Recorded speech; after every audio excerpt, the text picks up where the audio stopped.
this time, I'd like to go ahead and introduce our keynote speaker. So Dr. Riley is the director of the NIH Office of Behavioral and Social Science Research and the associate director of NIH for Behavioral and Social Science. Before his current appointment, he served as the health science administrator and deputy director in the Division of AIDS and Health Behavior Research at the National Institutes of Mental Health, a program director at the National Heart, Lung, and Blood Institute, and chief of the Science of Research and Technology branch in the Division of Cancer Control and Population Sciences at NCI. He also served as a professional lecturer in the schools of public health at George Washington University, and we are honored to have you here today, Dr. Riley, as our opening keynote speaker for the 4th annual mHealth at Duke conference. And please welcome Dr. Riley.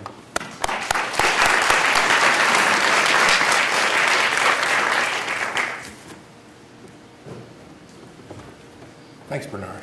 And thank you all. This is actually very nice. In my new role at OBSSR, I'm asked to speak on a lot of things, not all of which I know a lot about. So it's particularly nice to be back with my people and talking about mobile technology. So I want to start by discussing a bit, sort of just context of what we're thinking about and the way our science is changing over time. So most of us have been raised in a data-poor environment. It's the type of science that we've done for many, many, many years over time, right? And in that environment, the priority is on perspective design and data collection. We want to ask the question first, then we subsequently want to figure out what data we want to collect to answer that question, and we want to go about the difficult and often resource-intensive effort of actually getting that data to answer that specific question. That gives us, so we have limited data collection opportunities. It's response burden, it's all the other issues that we typically deal with when we're doing clinical research of any sort. As a result of that, our research has to date been predominantly cross-sectional in nature, where we do these sort of minimally longitudinal designs, pre, mid, post, follow-up, right? 4, maybe 5 if we're lucky. We think we're doing really nice longitudinal research in the observational and epi work when we do once a year as our follow-up periods. And we do that because it's so labor-intensive to collect data, right? It's just so difficult to do. I mean, why do we do collection in longitudinal cohort studies once a year? Other than the fact that the Earth revolves around the sun once a year, right? There's got to be other reasons than that for why we collect data at the times we collect data.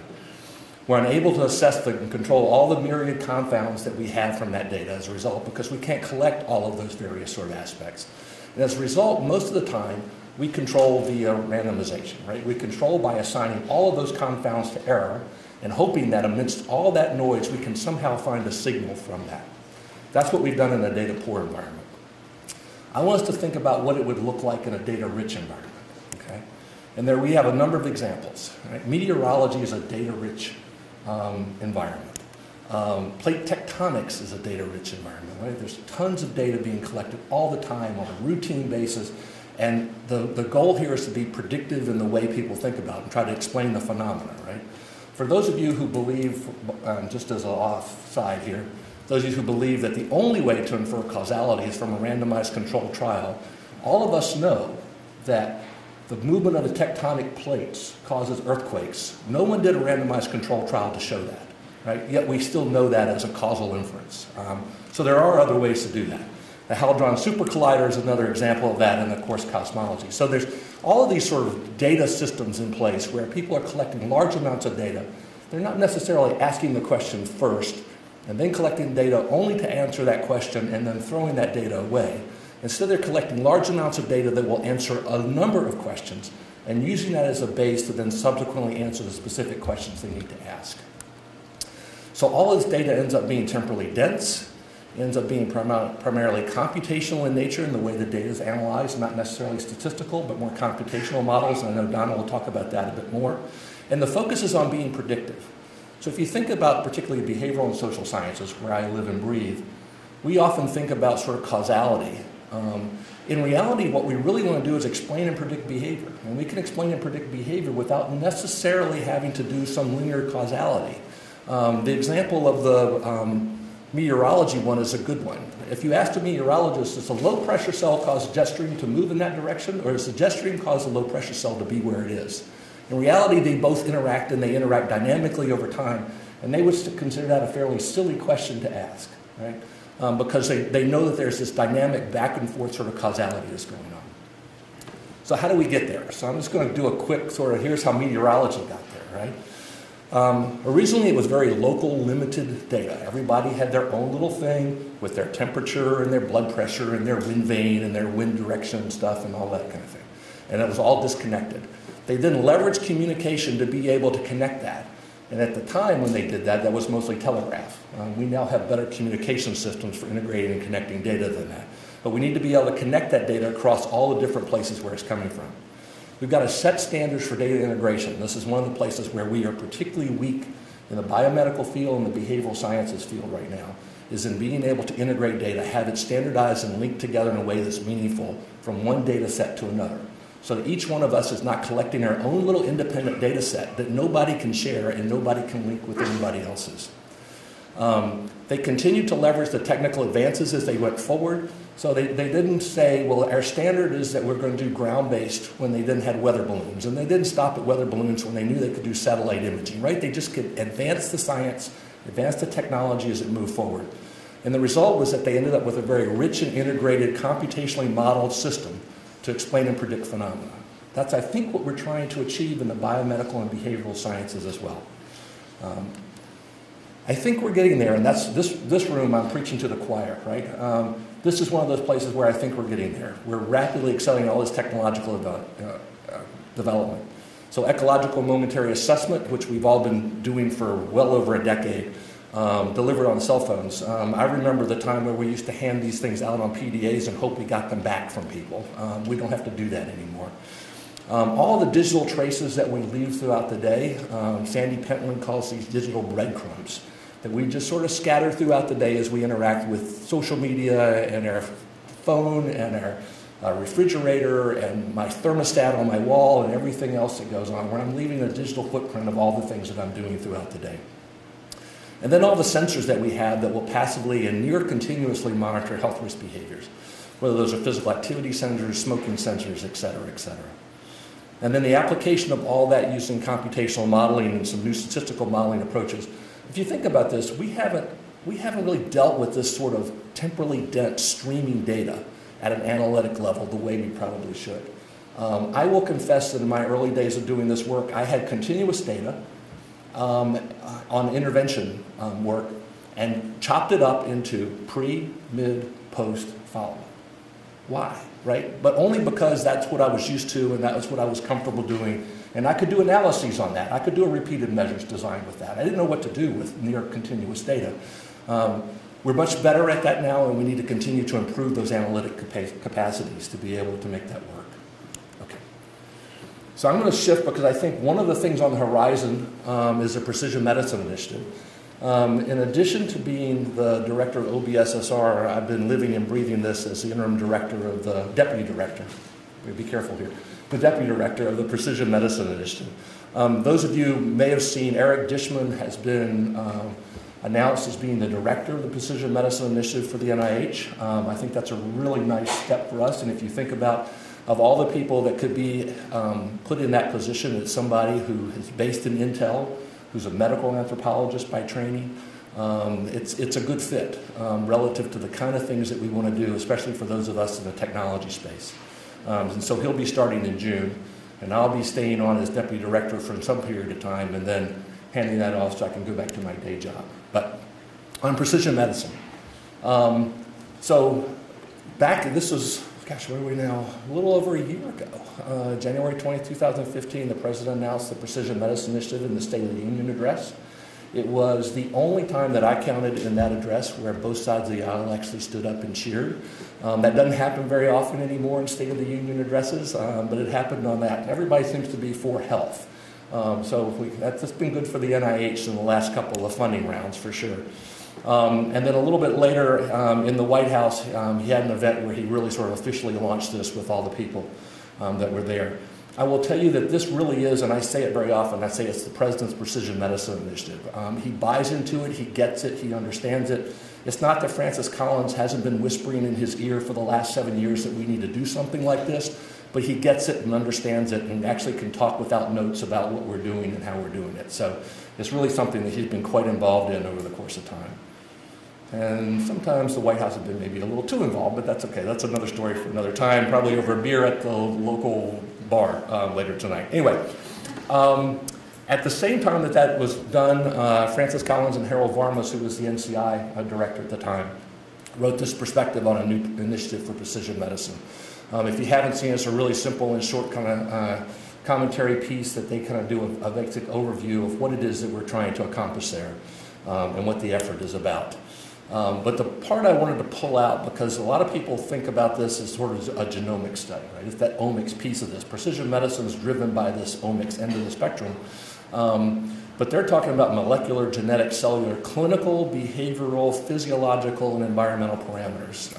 And I will tell you that we have really tried to focus a lot on all of those other parameters across the wide range and not have it just be genes, drugs, and disease. So those behavioral and environmental measurement tools allow us to better characterize the disease processes and treatment outcomes. They assess not only disease states, but also physical, mental, and social functional status. Most of us in this room know that a diagnosis alone doesn't tell you an awful lot about this person's functional status and their sickness or illness or impairment that they have. To monitor all the behavioral and environmental exposures that contribute to disease. And when I say environmental, I mean that very broadly, everything that goes on outside of your body. So we're not talking just about particulate matter. We're talking about all the things that go on around the environment that influence us, all the social and stressors and those sorts of things as well. And then provide potential behavioral and environmental predictors of treatment response beyond that obtained from genomics alone. So, the vision. Near term, and I'm not going to talk a lot about this, but some of the money for the Precision Medicine Initiative went to the National Cancer Institute, specifically to do some of the pharmacogenetics work that they're doing, and to actually accelerate that work.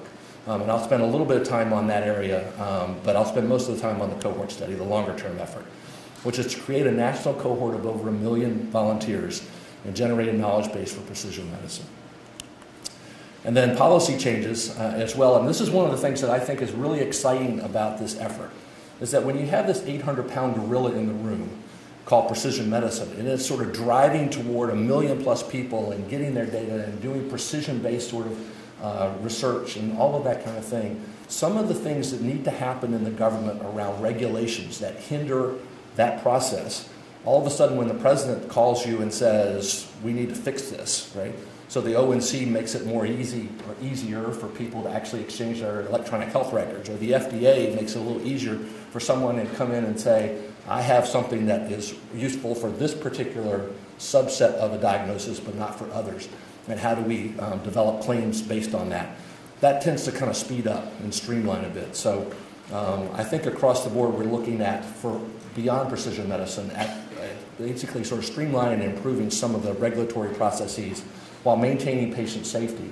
But some of the things that all of us have dealt with that make it a little more difficult than it probably should be to do the research that we need to do. So that's been an exciting part of this. Just for those of you who are more on the cancer side, the near-term sort of effort, and this is mostly because cancer is further along on precision medicine in terms of pharmacogenomics than pretty much the rest of medicine is for the most part. So they already have a couple of projects. The NCI MATCH project, looking at solid tumors and lymphomas, a multi-drug, multi-arm study. They were already sort of had that ready to go into the field, and so this just sort of speeds up that process for them and accelerates it for them. And their lung MAP program on squamous small cell cancers. So that work is going on, and that's being funded by the National Cancer Institute. And so their goal is to then identify new cancer subtypes and therapeutic targets across a wide spectrum of adult and pediatric cancers. And that's what 70 million of the 200 plus million that was dedicated in FY16 is going to. So here's what the 130 million is going to. Now I'll remind you, 130 million sounds like a lot of money until you divide it by 1 million people. That comes to $130 a person. I can't do a genome on $130.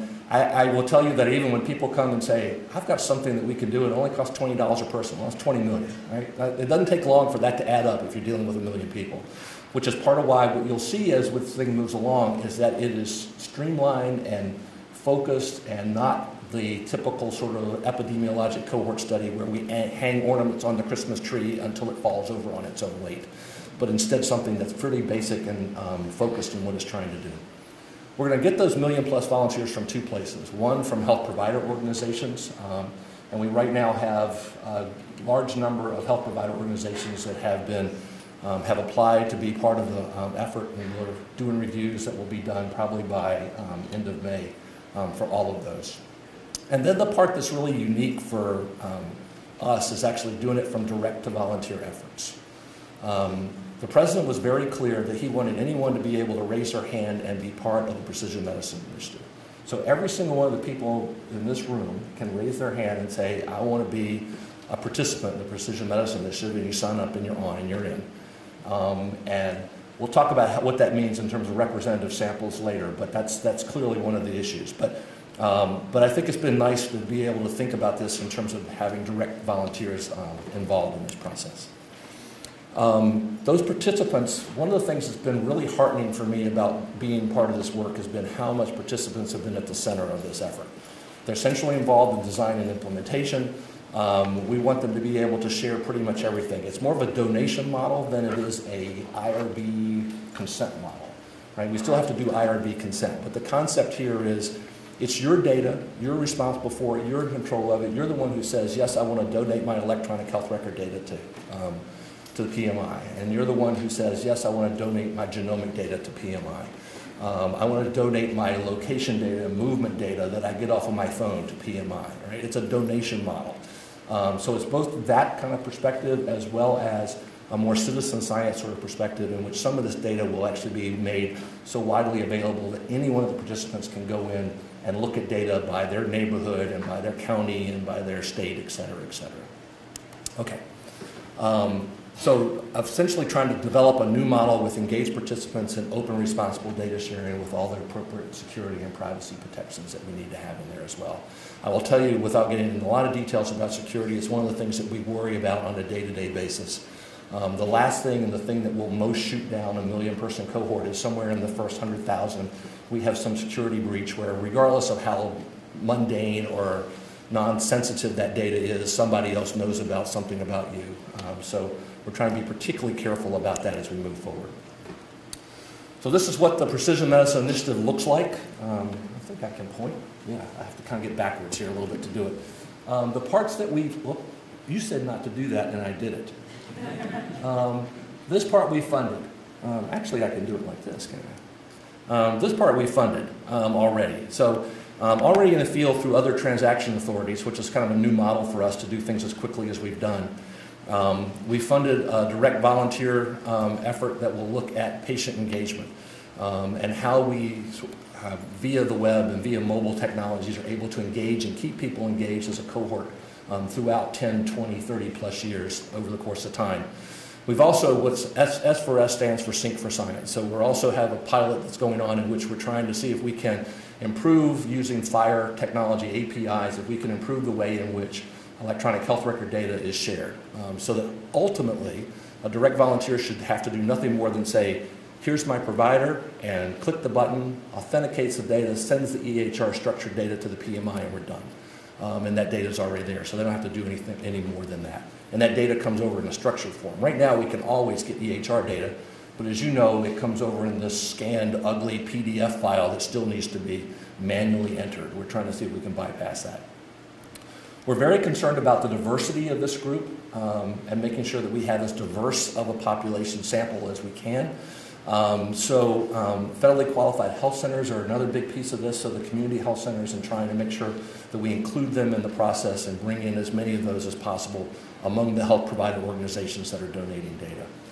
And then we also have a communication and public relations group that's doing some of the getting ready for the branding and logo and PR related things that have to happen when this is launched, probably in the fall, when this will actually get off the ground. We've been on a fast timeline, and I will tell you that just directly that part of why we're on as fast of a timeline as we are is because we want to make sure that before, if you just have to think about the presidential election right now, right? We want to make sure that by the time President Obama leaves office, there are By our goal right now is to have 80,000 people already in this project by the time we get to the end of FY16, or not FY, by the time we get to end of 2016. And that's primarily because we want this thing so up and running that nobody coming in would say, I really don't like this, we ought to do something else, right? So we're on probably the fastest timeline I've ever been on. The Sync for Science pilot was actually an admin supplement to Zach Kohaney's group at Harvard. And it's the fastest I've ever done an admin supplement. He submitted it on a Monday. I had it reviewed on a Tuesday. I had the grants management specialist pull together all the stuff on Wednesday, and by Thursday, when the White House did their thing in February announcing some of the commitments, that was already out the door and already funded. We don't do it like that usually, and most of you know that.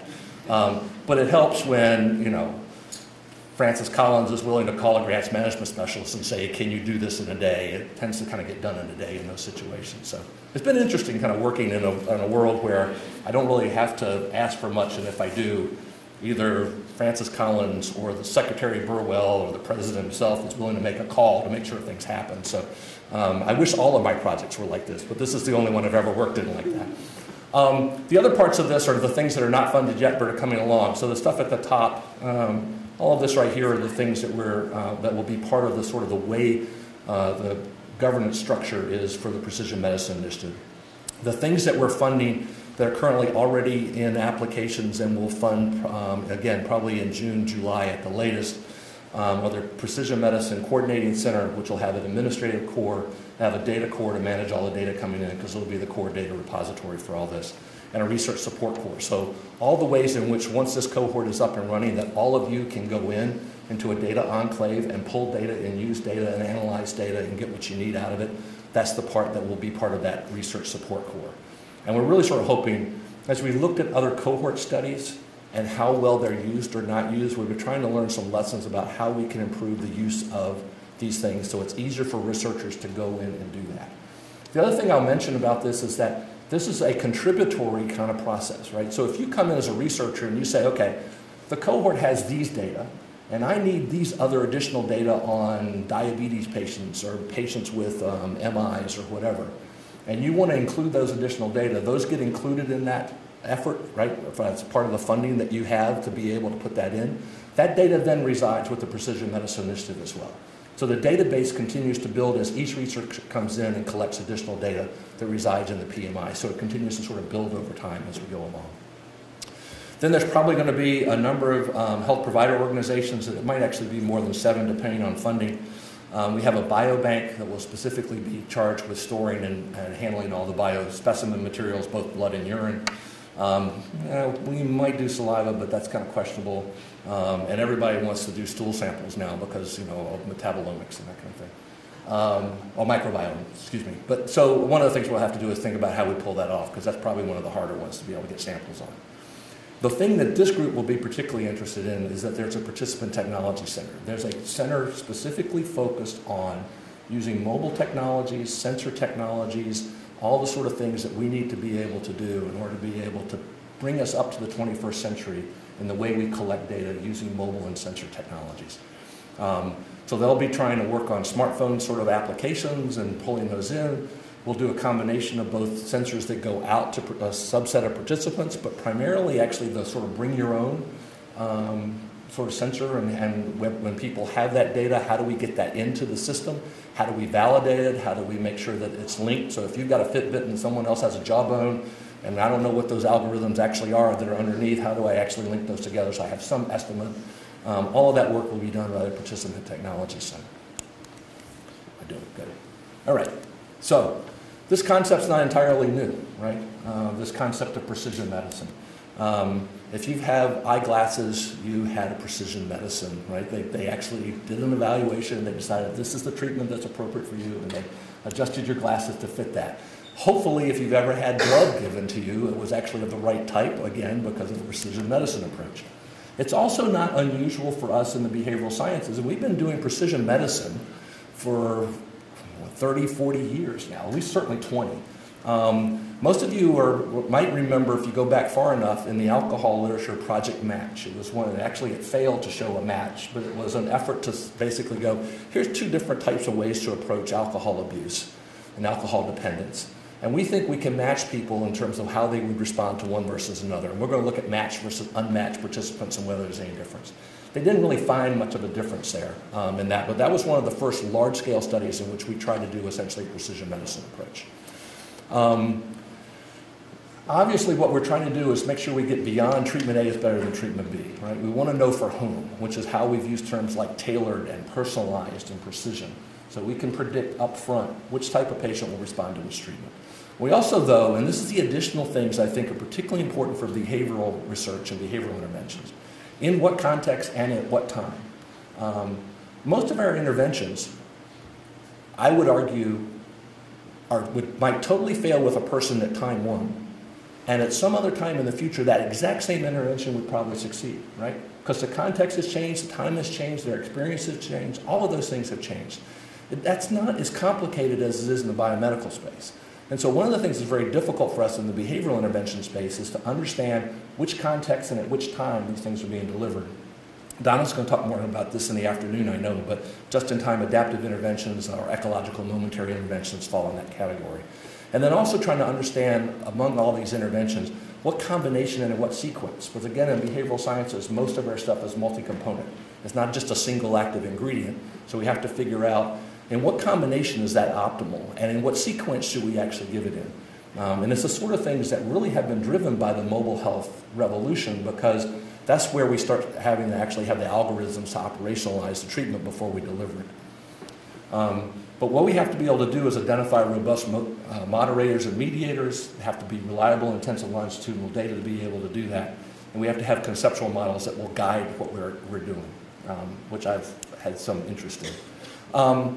The translational behavioral medicine, just for those of you who just know, I won't spend a lot of time on this, but we wrote a quick commentary as part of the Precision Medicine Initiative specifically about how the behavioral and social sciences are applicable in the Precision Medicine Initiative and some of the things there. And I don't think this quote was in it, but I think I've used it so many times that people think it's in this article, which is that the Precision Medicine Initiative is more than genes and drugs and disease. We're doing a lot more than that in this process. So I want to take you back a bit, because again, I said this is not new. This was not new to my boss, Dr. Collins. This was his article back in 2004, in which he argued for this very thing, a very large cohort longitudinally followed over time that would measure genetic and environmental influences. Brilliant. In 2004, here's where this problem, and Bernard talked about some of these, right? Genetics, 10 million versus about 1,000 now to be able to get that done. That's doable. Adoption rates of EHRs in 2004, about 13% in non-federal acute care hospitals, now well over 90%. Our survey data was primarily retrospective self-report, not very modern psychometric theories applied, so things like PROMIS, the Phoenix toolkit, the NIH toolkit. We've got a number of ways in which we can better measure self-report than we've ever been able to do before. The actograph, just to give you a sense of how things have changed, the actograph was put out in 2004. That's when it became available. First research grade sensor of sorts that was out there, at least in activity-related things. I've got this Caltrack in there. I don't know if you can remember this thing. If I get the right one. This thing right here. That's been so old. I used that back in I have to remember time now. 1986 to see if I could measure energy expenditure of depressed patients and whether I could get psychomotor retardation and agitation out of it. It didn't work because that Caltrack was such a bad sensor that it was awful. But anyway, if you were really cutting edge in 2004, you had this phone. You had a Motorola Razr. I mean, it was slick, it was cool. You flipped it open, you talked it down with just the greatest thing since sliced bread.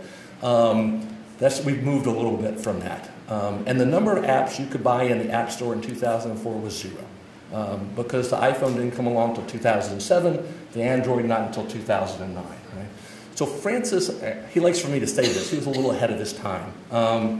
But we can do so much more now, right? And I just want to think for a minute about, from a precision medicine initiative and a cohort initiative like this, a population health sort of effort, what are the ways in which mobile technologies can be useful, right? One is in better characterizing the phenotypes and outcomes. Most of our research in the biomedical space has primarily characterized outcomes either from labs or diagnostic data from electronic health records, et cetera, right? It's come from that sort of source. What we're missing a lot of times is anything about temporal stability or temporal processes or things that happen. I had back surgery back in November. Other than one follow-up visit, my doc has no idea, right? And the EHR reflects in no way what my current status is.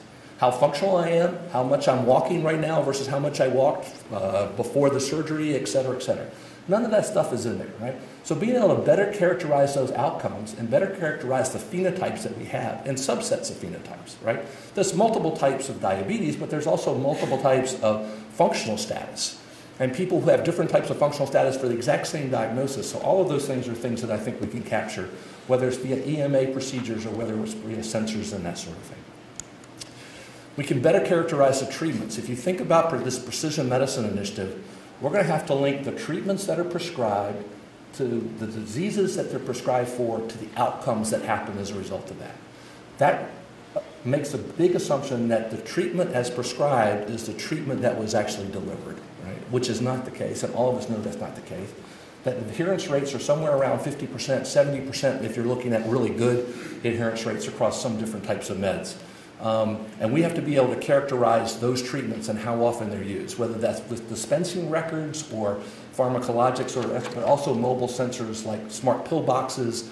The Proteus one on the right is actually the coolest one if you're not aware of that. So we probably won't do this for precision medicine because it's probably a little too costly, but the pill actually has an RFID tag in it, so when you swallow it, actually once you ingest it, and the ingested part of it then puts the signal out that says you actually took the pill. Because up to now, all we can really tell is whether you actually took the pill out of the box, not whether you actually put it in your mouth. So very cool technology, probably not something we'll spend all the money on, but maybe in a small subgroup we might. Mobile technologies to assess treatment predictors beyond genetics, right? And here I want us to really think about variability. One of the things we typically do is do a lot of point estimates for what our predictors are, right? There should be point estimates late in classes that have to do with the amount of variability that people have in their lives and the amount of variability of their heart rate. I mean, that's the one that's sort of the common example, right? Heart rate variability. But there's lots of other things like that in which there's variability that's going on in the person's life that we can capture via smartphones and mobile phones and that sort of thing. It may be important predictors of the outcomes subsequently.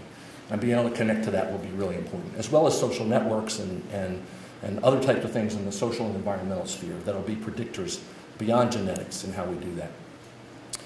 It allows us, this is the one I think everybody already knows, allows us to intensively monitor behavioral and environmental risk factors, to be able to pull all that data together in such a way that we can measure those factors in a way we've never been able to do before.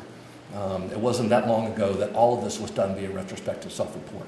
Now, I will say I'm still a big fan of retrospective self-report. To date, I don't know of a way that you can understand people's attitudes and knowledge and intentions without having self-report of that. But there's a number of things that we've just been sort of lazy about that we don't have to be lazy about anymore. How many times have you been hospitalized in the last year, right? What the Healthy Heart Study does is they actually have mapped all the GIS locations of all the hospitals and clinics in the San Francisco general area. And when your phone is in one of those places, it does an event-based EMA prompt and says, I noticed that you're in whatever hospital. Are you there as a patient, or are you there just visiting somebody, et cetera, right? So they can proactively assess whether someone's been in the hospital or not, as opposed to asking them once a year if they can remember when they were there. So it's that kind of data that I think we can do more usefully. And the other, and I think really important for precision medicine is we can more fully engage participants as partners. So the data, all the data that's being collected comes back to them in real time, comes back to them as quickly as possible, so that when you put in data about yourself for any purpose, it comes back to you and says, this is what your data says about you, this is how it looks relative to the other people that are in the study, this is what it looks like relative to the other people in your neighborhood, right? So they can get feedback on that as quickly as possible about what its value is. And then as researchers are using that data, come back to them and say, these 3 researchers are using your data to study X, Y, and Z. And once that data is published, then it pops back to them again, right? So it's trying to keep participants in the loop throughout this process so they understand what's going on. And I think that's going to be a very important part in which mobile technologies plays a role. I'll stop here before I do anything else on this, just to basically say that the other part of this that's important is This, in my mind, is also a test bed. So the PMI initiative is a place in which, because most of these people will have a mobile phone of some sort. So many of them will have sensors of some sort. So as you come in with a study and you say, I think we want to test whether this intervention works, this is not really an intervention trial, right? But if you have an intervention that you want to test, it's a test bed in which you could find X number of people with a certain smartphone that meet these characteristics, and those are the people I want to do an initial test on this evaluation before you move on to a full-size randomized controlled trial of it. So people are being asked as participants in the Precision Medicine Initiative to continue to serve and be recontacted for other studies as they come along. Okay. So all these pieces, patient partnerships, electronic health record data, all the technology that we currently have available, and that will continue to expand as we move forward.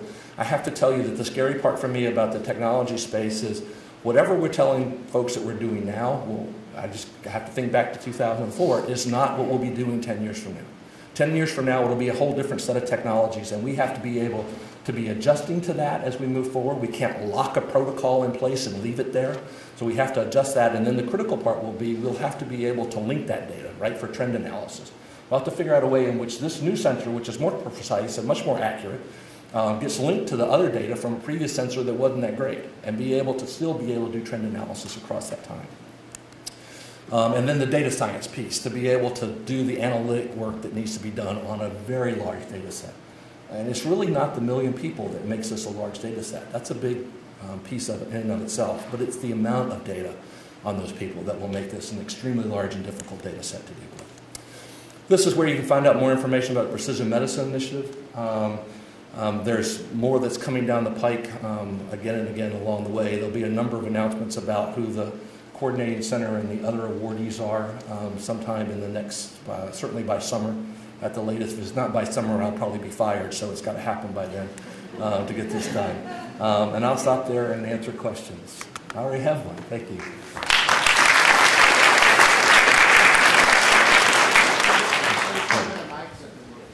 I'll go to the mic. Thank you very much. My name is the Lieutenant for Health and Thematics. I'm impressed by your enthusiasm. Well, good. Congratulations to you. I have two questions on the front end and the back end of what we're doing. The first question is, what do you think is the greatest barrier that has to be overcome to make precision medicine support the enthusiasm that you have? Okay. And my second question is, 5 years from now, what do you think, if you make a talk, that you can tell me what was accomplished in those 5 years as a result of this? Thank you. No, this is excellent, and I have to say those are questions that I've already had to deal with either from Congress or staffers or people in the White House or people at HHS. Barriers, there are a number. If I had to name one right now, I'm really particularly concerned about electronic health record data among all that data. The other data I feel like I have more control over. The electronic health record data is just such a mess and in such different forms. I think the vendors are beginning to sort of see the value in being able to make that available to participants and make that something that they can get easily and that comes in a structured way so that we're not having to manually code. But that's going to be a key barrier. And the lag time in that, right? So even if we get vendors to adopt an API that will allow them to transmit data, in a seamless sort of way, it's still going to be a couple of years before the health provider organizations adopt that new release of that, right? So it's going to be a lag before we have electronic health record data in the form we have it in and be able to provide it back to participants. So that's the barrier piece among many. There are many. In terms of 5 years from now, the questions that would essentially be answered, I'll tell you, one, in 5 years, the goal is we're already at 1 million plus participants at that point, right? So one of the first things that I think we'll be able to do that we've not been able to do before is some really good gene by environment interaction work. The genetic data will be there on probably not all 1 million, but a decent percentage of them. And so even if you think 1 million people and you've got a fairly small exposure, 10, 20%, and a fairly small diagnostic group of only 5 or 10%, and then the subgroup that has a genetic sort of allele of a very certain variant is whatever, you still have tens, if not hundreds of thousands of people to work with to look for that gene by environment interaction. So I think that's the place where I see some of the first work happening beyond the typical sort of descriptive things and that kind of work. So, yeah. Gary Comrie with Clinical Trials Transformation Initiative partnership between Duke and FDA. Yeah. Thanks so much. Great to see you. Thanks. security and interoperability, transference, really difficult stuff, right? So at City, we started a global clinical trial program with critical projects, very much in partnership with FDA. And we're looking at these data security issues. And what I'm curious about in the PMI context is, you've got all these science and technology issues, right? Like how do you merge the data, how do you look at the versus and all that stuff. But then you've got that regulatory piece. And at FDA, you've got part of the compliance, you've got each source guidance, but there's not a lot out there, and that which is out there was created long before any of this existed. Right. So they're obviously in a tough position. Thankfully, very much engaged, but in a tough position. Things don't happen overnight. Is there much FDA involvement, or can you talk much about the FDA involvement with PMI on these issues? Yeah. So FDA's been involved in this project kind of essentially from the beginning. We've certainly had FDA involvement even before the President's announcement before. They've been working really hard on some of these issues. Rob Califf is now there, so that's been really nice to see. And Rob he was on the ACD working group for PMI. He's on the advisory committee, so we had that connection with him. But then, as you know, that's one thing to have the connection at the top. It's another thing at the grassroots to have people that are working together. And the FDA has been really good about being a partner with this. Along with, I would say, also, the ONC has been really good. Office of Civil Rights, I didn't mention them, but the whole issues with HIPAA and those kinds of things and the regulations around that's another issue that needs to be addressed. And they've already made some clarifications of guidance in HIPAA rules that will facilitate some of this data exchange even more than before. So I'll tell you that once a month we're in Secretary Burwell's office with all the players. And those of you, if you've ever seen Secretary Burwell on TV, that's nothing like what she's like in a meeting. She grills you. It's like going around from person to person and going, what are you doing, and why aren't you doing this, and what's your next step, and what do you need to do in the next 30 days? And so, people are standing up straight and talking clearly, and there is no BS that goes on there. So I think the groups are working together pretty well. Sorry. Okay. Good morning. My name is Lori Stockton. I'm on the UNC School of Media and Journalism, and we work on a project that uses a video game technology with preteens. My question is, I'm very interested in how you will be engaging participants in this study. I'm not sure if I missed it, but what is the incentive for individuals, particularly those who may be exposed to environmental, substance abuse, alcohol, drugs? How will we get data from them? Because we know that those contribute a lot to some of the diseases that you want to look at. Right. No, it's a really good point. We're really struggling with that. On the self-report side, it's one thing to get that data. It's more difficult to get it from, because as you know, the substance abuse and mental health electronic health record data is sequestered separately at somewhere else, and it's most of the time, right? It's usually at a different EHR system that's handling that. So being able to collect that, how do we collect that? How do we ensure security? What kind of authentication do we need to make sure that's secure, that people maintain their privacy? So we've got a team that's sort of working on some of those issues to see if we can address some of that. I will tell you that I don't have an answer for engagement. We've looked at all the literature thus far. The literature doesn't, it's not really exciting, right? The literature pretty much says it's really hard to engage people for, a year or two, much less 10 or 20. To your first point, I know that the group that's doing the pilot is looking at gamification types of efforts and ways in which we can just incentivize people with what we tell them about how much progress they've made and how much progress they've made relative to other people and those sorts of things. We're not going to be able to incentivize monetarily, because we just don't have enough money for that. So we're going to have to incentivize via the type of information that people get back. We're hoping that things like being able to see your med list in a reasonable way that's understandable to you will be a nice sort of way. But that's one of many ways in which we're hoping that the data coming back will keep people engaged as we move forward. Yeah. Oh, let me add one more thing. I'm sorry.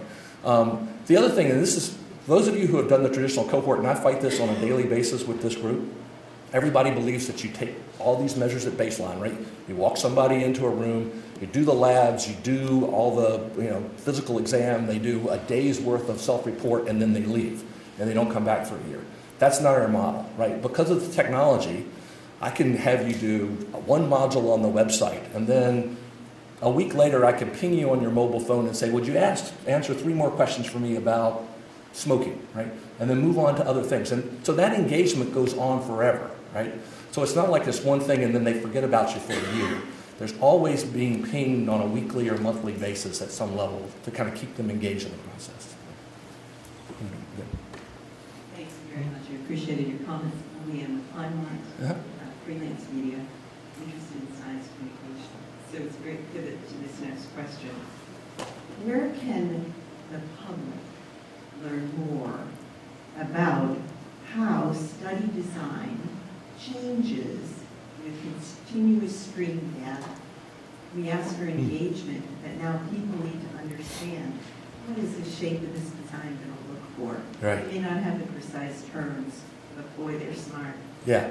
So Yeah. can you help us point us to places? Well, that is a really good question that I need to now go back to the team and go, we need to find a way to put that in there so that, you know, one of the things that we've talked about has been how we do reach out to providers and how we do reach out to participant groups and that sort of thing. But this question about how do people understand this type of research involvement and what is it like and what do we get out of it and what's the value of it? They're the things that we're testing now, but they're not the things that I think we have an answer for at this point. But it's good to ask the question because now it's in the front of my mind to make sure we do that. So, good. Thanks. Thank you very much.